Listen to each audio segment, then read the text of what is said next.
Greetings and welcome to you today on this Wednesday, January the 17th. Quite the day. Yesterday wasn't a lot of snow, but it just seemed to keep coming all day long. But it is beautiful.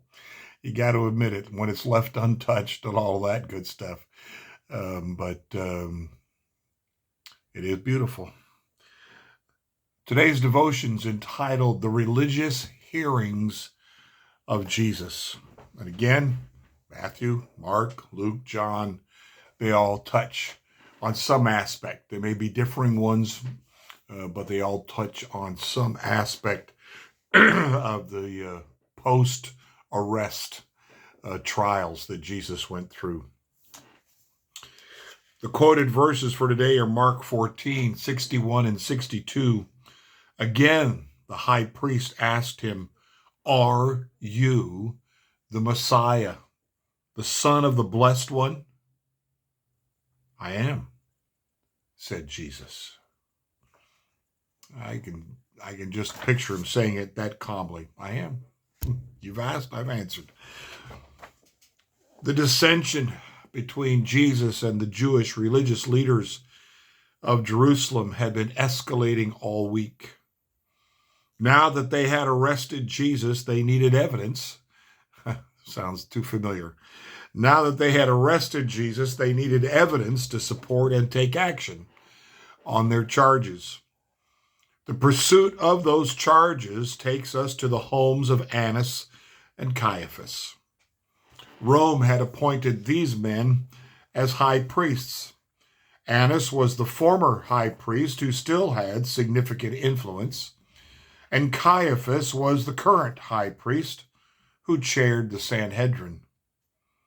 There are too many irregularities in what follows for these to be official meetings of the Jewish ruling council. Rather, it appears that a group of like-minded members of the council met in the homes of the high priests to seek sustainable charges against Jesus.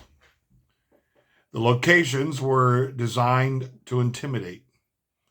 The high priests lived in palatial homes in the upper city of Jerusalem.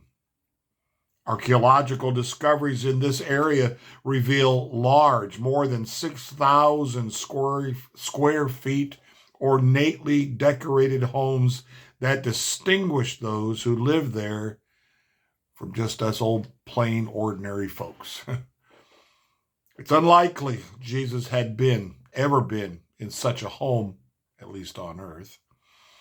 What is more, the houses isolated Jesus from the popular support that he had felt in public places like the temple courts. But the efforts of the high priest ran into just the kind of problems we might expect when a verdict was reached ahead of the evidence. They secured witnesses ready to give false testimony, but their statements did not agree. The focus turned to Jesus' statements about the temple that he made in Mark 13, 1 and 2, and John 2, 19. If they could link Jesus with a plan to destroy the temple, it would create the kind of popular uprising that Rome would not tolerate. But again, the testimony was too weak to convince. In a panic, Caiaphas calls Jesus to testify on his own behalf. Putting Jesus under oath, he asked, "Are you the Messiah, the Son of the Blessed One?" Jesus had been silent because there was no need to respond to unconvincing testimony. Now, Jesus not only affirmed his divine nature, but calls future events to the witness stand. That's interesting. Calls future events to the witness stand. Quoting the language of Daniel from Daniel 7:13, Jesus says, all will know he is the Son of God upon his return to the earth in glory. It was blasphemy for a mortal to claim to be God.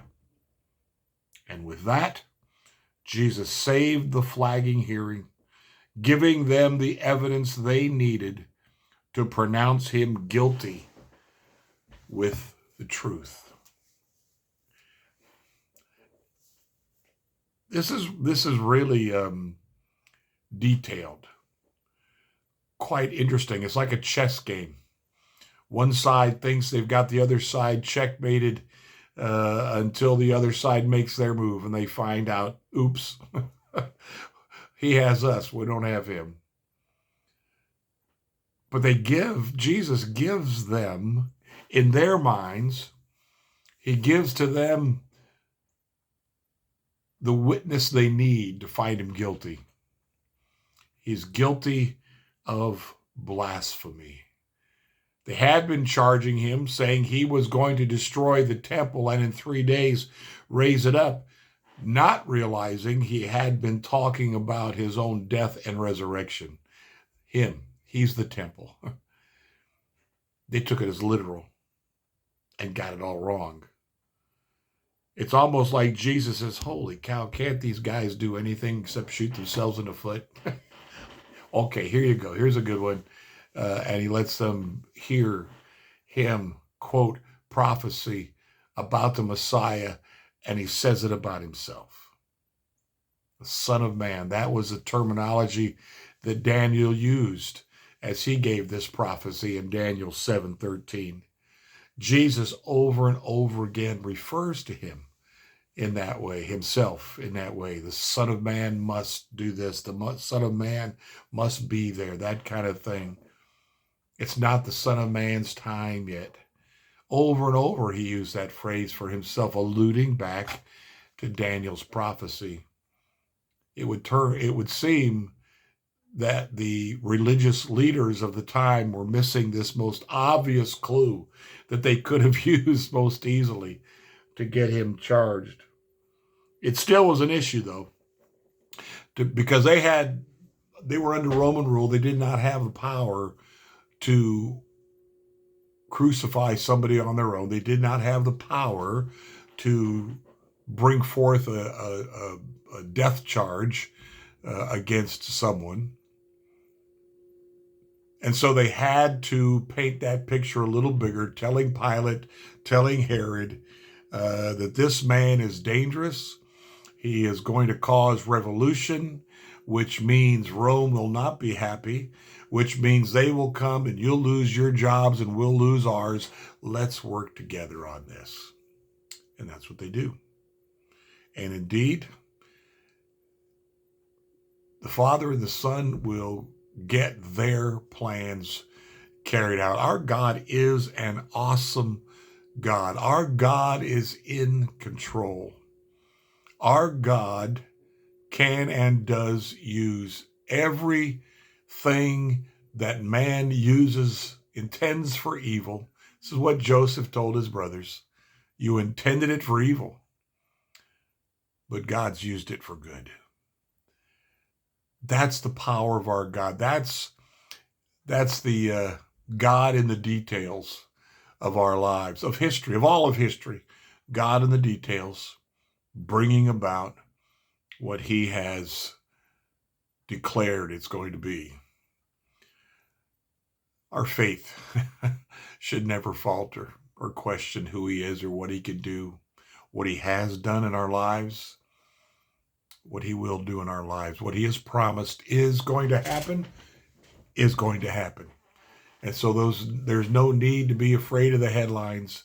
There's no need to be in fear of the end of days unless you don't have your faith in Christ for salvation.